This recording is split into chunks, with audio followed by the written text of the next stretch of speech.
Hey, what's going on everyone? This is Chase at Rocky Mountain ATVMC, and today we're showing you the new SE5 Carbon helmet from Troy Lee Designs.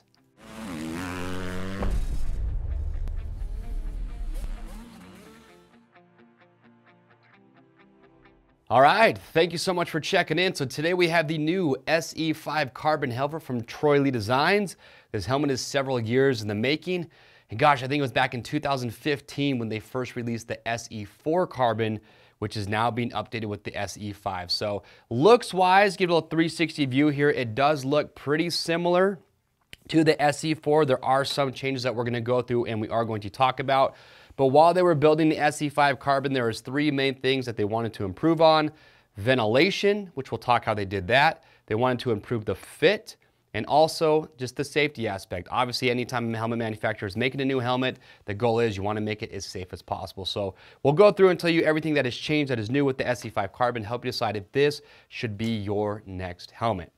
Now that being said, let's talk about fit, because I got to ride in the previous SE4 Carbon, and to me it was a really comfortable helmet. It was super lightweight. I think a size medium was right around 3 pounds.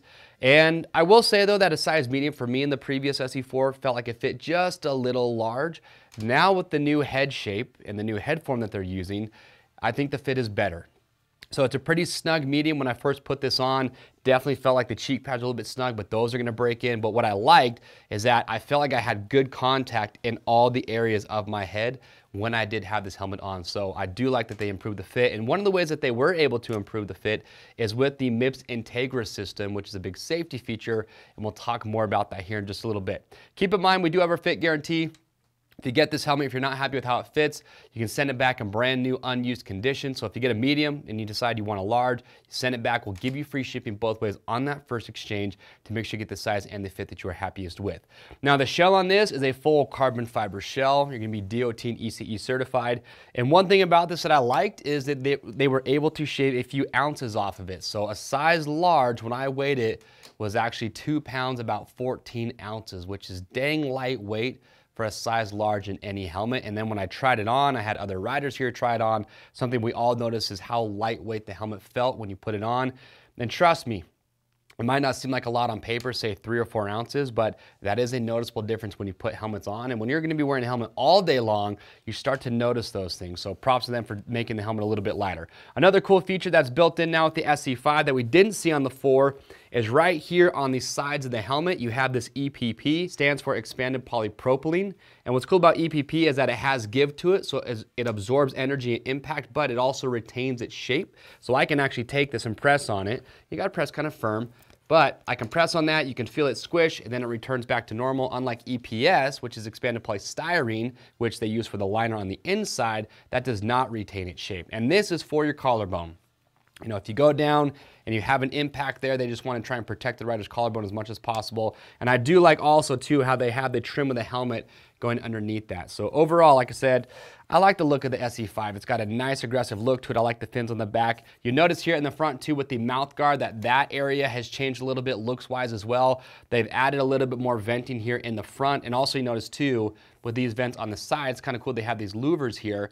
So I kind of like call them shark fins. So these are just there to help direct and basically force air into the helmet and get it going through. And when you look at the inside, when we pull out the comfort liner and everything, and you see there's a lot of cutouts in there. They've done a great job to help that airflow circulate as much as possible.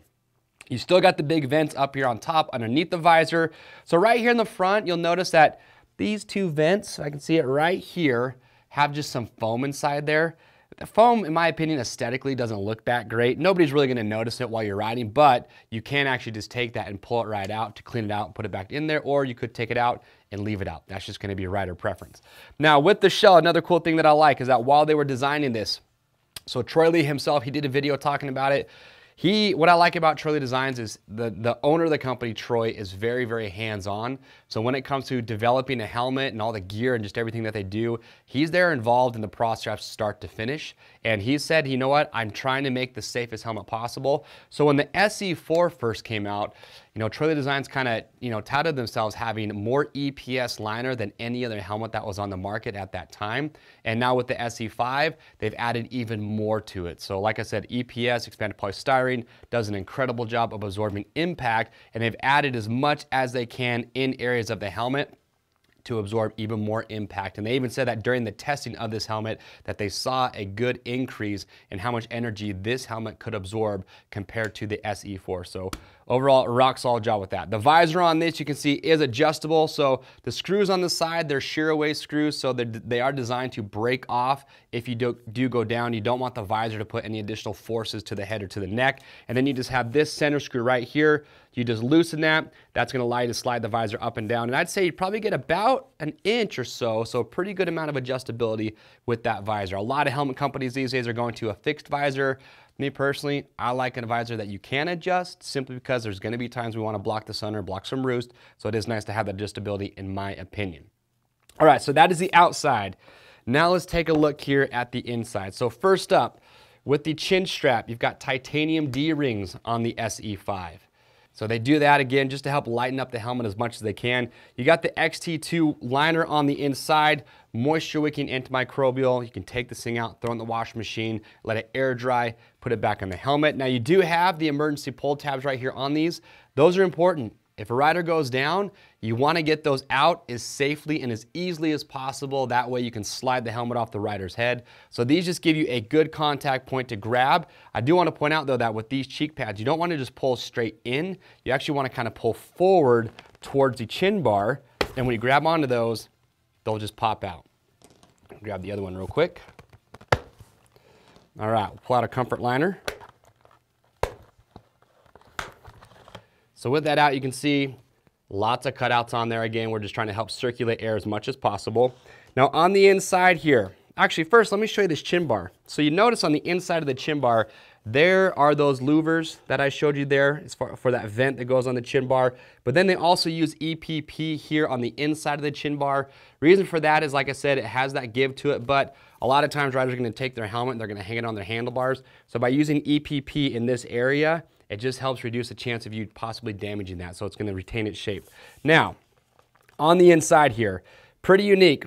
TLD is the first company to come to market with what's called the MIPS Integra system, and a lot of us are familiar with MIPS now. That stands for Multi-Directional Impact Protection System, and the idea with MIPS is rotational forces or rotational energy. You know, when you're crashing, you're going front to back, side to side, and what causes a lot of damage to your head and can cause those injuries is that sudden stop.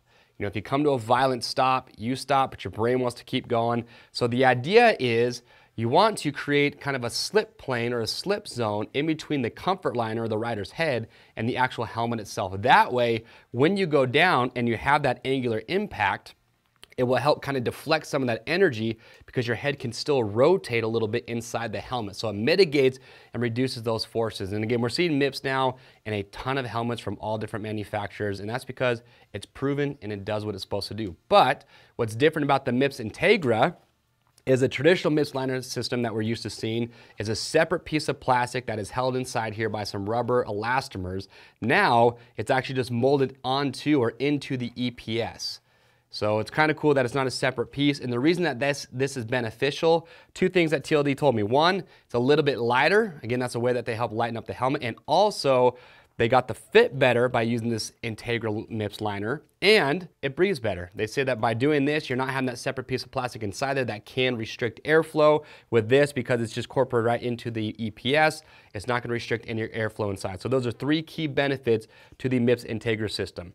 On top of that, when we talk about the EPS liner inside here, so it's a dual density EPS liner, but here's what's kind of cool. You actually have three different sections of EPS. And so if you were to take this whole thing apart, you'd actually have three different pieces of EPS liner come out of this helmet.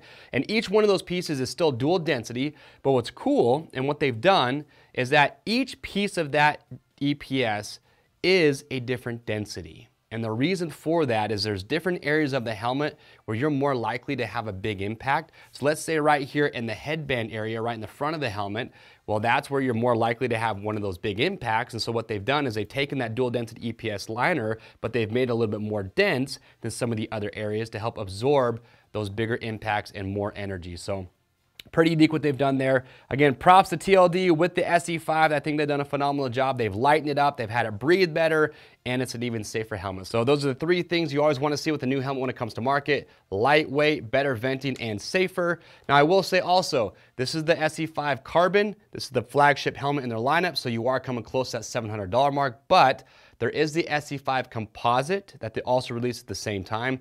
Here are the three main differences between the two to help you decide, because the SC5 Composite comes down, close to $200 in price.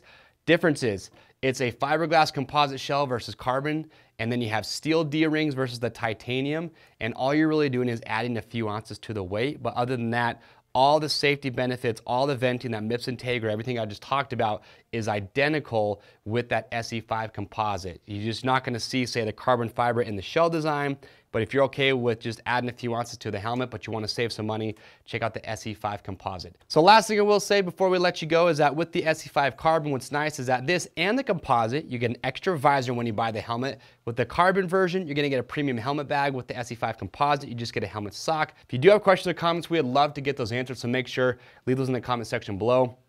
To grab yours, click on the link or head to RockyMountainATVMC.com. As always, we ship for free over $75. If you like this video, we are the #1 place to go to like videos just like you just saw. So get subscribed, hit that notification bell, and stay up to date. I'm Chase, and we'll see you on the trails.